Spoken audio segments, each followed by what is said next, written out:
တာနဲ့ကံဘယ်သူ့ဖယ်ရမှာတော့အထီးကကိလေသာကိုဖယ်ရ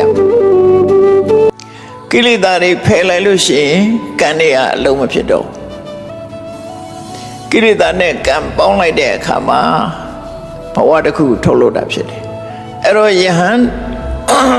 နာဖြစ်သွားတယ်ဆိုတာကိလေသာကိုပယ်တာကိလေသာကိုပယ်သဖြင့်သူတို့လုံးသမျှကံမဖြစ်တော့ဘူးအဲ့ဒါကိုပရိစ္ဆေသမုပ္ပါဒ်မှာအဝိဇ္ဇာယတွေးဝအတိတဝိရာဂနိရောဓသင်္ခါရနိရောဓတဲ့မောဟဆိုတဲ့အကြီးဆုံးကိလေသာတစ်ခုချုပ်ငြိမ်းသွားအောင်လုပ်လိုက်တာနဲ့သင်္ခါရဆိုတဲ့ကံတွေချုပ်ငြိမ်းသွားတယ်လို့ဆိုအဲ့တော့ကိလေသာချုပ်ရင်ကံချုပ်တယ်လို့ပြောတာအဲ့တော့ဘဝမှာကိလေသာနဲ့ကံဒီနှစ်ခုကပေါင်းစပ်ပြီးတော့ဘဝတစ်ခုဖန်တီးပေးနေတာပဲဖြစ်တယ်အဲ့ဒီဘဝရဲ့အကြောင်းဖြစ်တဲ့ကိလေသာကိုဖယ်လိုက်လို့ရှိရင်ကံတွေကအလုံးမဖြစ်တော့ရှရဏသုတ်တံမှာမြတ်စွာဘုရားဘယ်လိုဟောထားတော့ခိနံပုရဏအတိတ်ကလုပ်ခဲ့တဲ့ကံတွေလည်းကုန်သွားပြီနဝနတိတမောနောက်ထပ်လည်းအသက်မဖြစ်တော့ဘူးကံကုန်သွားတာဘာကြောင့်ကုန်တာတော့ကိလေသာကုန်လို့ကိလေသာကုန်လို့ရှိရင်အတိတ်ကံတွေကလည်းလုံးမဖြစ်တော့ဘူးနောက်ထပ်လည်းကံအသက်မဖြစ်တော့ဘူးဒါယန္နာရဲ့အနေထားကိုပြောတာနော်အဲ့တော့ကံကုန်နေဆိုတဲ့အခါမှာစဉ်းစားကြည့်လို့ရသေးတယ်ရှင်မောဂလန်ဟာအတိတ်တုန်းကလုပ်ခဲ့တဲ့အကုသိုလ်ကံကြောင့်ရှမ်းနောက်ဆုံးဘဝမှာအသက်ခံရရတယ်လူသက်ခံရရတယ်အဲ့ဒါကံကြောင့်အဲ့တော့ရှင်မောဂလန်ဟာကံမကုန်ဘူးလားဆိုရင်ကံကုန်တယ်လို့ပြောတာဘဝတစ်ခုကိုဖန်တီးမဲ့ကံကုန်သွားတာကိုပြောတာကံဟောင်းကတော့သူ့နောက်မှာခန္ဓာရှိနေတဲ့မြတ်ကံဟောင်းကရှိနေမှာပဲသူဘာကြောင့်ကံဟောင်းကခန္ဓာရှိတဲ့မြတ်ရှိတုံးဆိုရင်ဒီကံကဘယ်မှာတီးနေတာတော့အုံနောက်မှာလားနှလုံးသားမှာလားဘယ်မှာတီးတာတော့လို့ဆို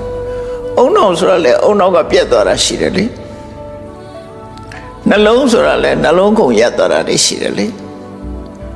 နှလုံးပြက်သွားရင်နှလုံးထဲမှာရှိတာတွေပြက်မှာပေါ့အုံနောက်ပြက်သွားရင်လည်းအုံနောက်ထဲရှိတာတွေပြက်ကုန်မှာပေါ့အဲ့တော့အတိတ်ဘဝလုပ်ခဲ့တဲ့ကံတွေကိလေသာတွေကဘယ်နှမ်းမှရှိနေတယ်လဲဆိုရင်စိတ် mental process လို့ခေါ်တယ်စိတ်ဖြစ်စဉ်မှာရှိနေတယ်စိတ်ဖြစ်စဉ်ဆိုတာပြည့်ရည်စီးတယ်လို့စီးနေတာဒီရှေ့စိတ်ချုပ်သွားရင်နောက်စိတ်ကလိုက်လာတယ်အဲ့ဒီစိတ်ချုပ်ရင်နောက်စိတ်ကလိုက်လာတယ်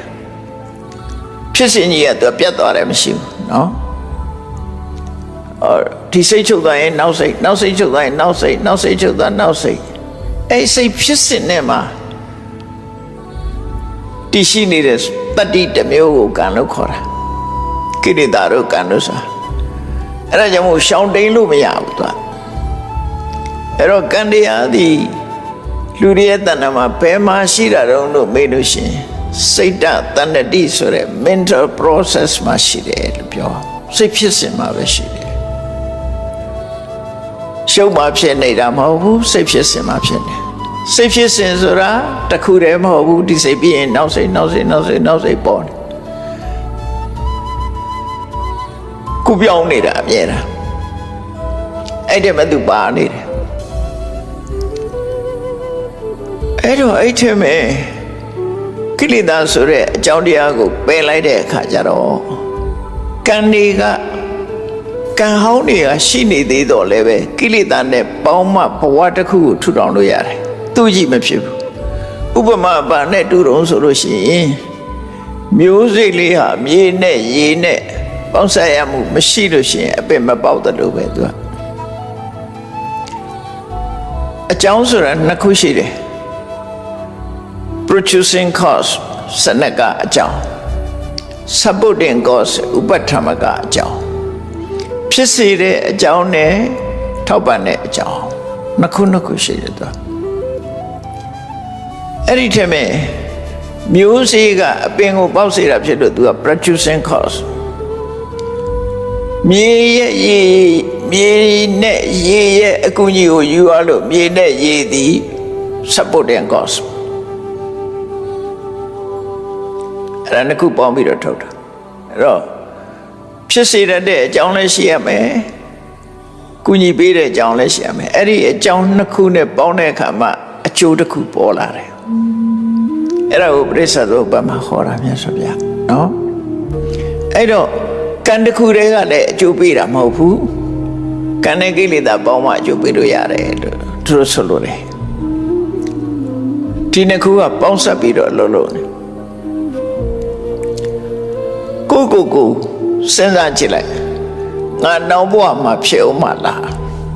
ကိုမေးကြည့်လိုက်တမန်အဖြစ်လူတွေကတော့ဖြစ်လိမ့်မယ်ကံမကုန်သေးရင်ဖြစ်လိမ့်အောင်ပဲလို့မဟုတ်ဘူးကိလေသာမကုန်သေးရင်ဖြစ်အောင်ပဲလို့သာပြောအောင်နော်အဲ့ဒါမှအမှန်တယ်ကိလေသာရှိနေသေးရင်ဖြစ်မယ်ကိလေသာမရှိဘူးဆိုရင်မဖြစ်တော့ဒါပြင်ကိလေသာဆိုပါတော့လောဘတို့ဒေါသတို့မောဟတို့မာနတို့ဒါတွေကိုကိလေသာခေါ်တာအခုသူစေတသိက်တွေကိုဒါတွေကိုကိလေသာခေါ်တာအဲ့ဒီကိလေသာရှိနေသေးတယ်မြတ်ကံကရှိနေဦးမှာပဲဒါကြောင့်မို့လို့ကိလေသာရှိနေသေးရင်ဘဝဆိုတာရှိနေဦးမှာပဲအဲ့တော့ဘဝရဲ့အကြောင်းတစ်ခုကကိလေသာနဲ့ကံနှစ်ခုပဲလို့ဒီလိုပဲမှတ်ထားအဲ့ဒီတည်းမဲ့ယဟန္တာဖြစ်သွားတယ်ဆိုတာကိလေသာကိုပယ်တာကံကပယ်လို့မရဘူးကံကပယ်လို့မရဘူးဆိုတာဘာကြောင့်ပြောလဲစဉ်းစားကြည့်လေကိုလှုပ်ပြီးသားအလုပ်တစ်ခုကိုမလှုပ်ဘူးလို့ပဲဖြစ်လို့မရတာပြီးသွားပြီလေသူနော်ပြီးသွားပြီလွတ်ခဲ့တာပြီးသွားပြီလေပြန်ယူလို့မရတာကိရိတာအဲ့ဒါမျိုးမဟုတ်ကံဆိုတာလှုပ်ပြီးသွားလို့ရှိရင်သူပြီးသွားပြီပြန်ပြင်လို့မရဥပမာမနေ့ကဆိုတာမနေ့ကရက်ကိုပြန်ယူလို့ရလားမရဒီနေ့ရောက်လာရင်မနေ့ကရက်ပြန်ယူလို့မရတော့ပြီးခဲ့ပြီမနေ့ကဟာဆိုမနေ့ကလည်းပြီးခဲ့ပြီပြန်ယူလို့မရဘူးအလားတူသာရှိနိုင်တယ်သူကပြန်မလာတော့မရှိတော့အဲ့ဒါကိုပြောတာကိုလှုပ်ထားတဲ့အရာတစ်ခုကိုမလှုပ်ဘူးလို့ပြောလို့မရဘူး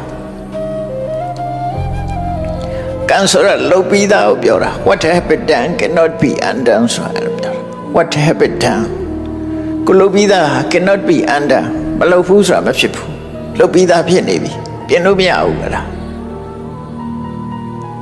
ပြီးခဲ့တာပြင်လို့မရဘူးပြန်ယူလို့လည်းမရဘူးဒါကြောင့်မို့ကံကိုပယ်လို့မရဘူးဒါပြင်အဲ့ဒီကံတွေကိုရောအောင်လုပ်လို့ရတယ်ဘာနဲ့ရောအောင်လုပ်မလို့ဆိုကိလေသာကိုရှော့ကောင်းတဲ့ကံတွေလုပ်ကောင်းတဲ့ကံနဲ့အစားထိုးအဲ့ဒါဆိုရင်ကံဟောင်းကတဖြည်းဖြည်းပြေးရောက်သွားတာရှော့ပါတော့အောင်တော့လုပ်လို့ရတယ်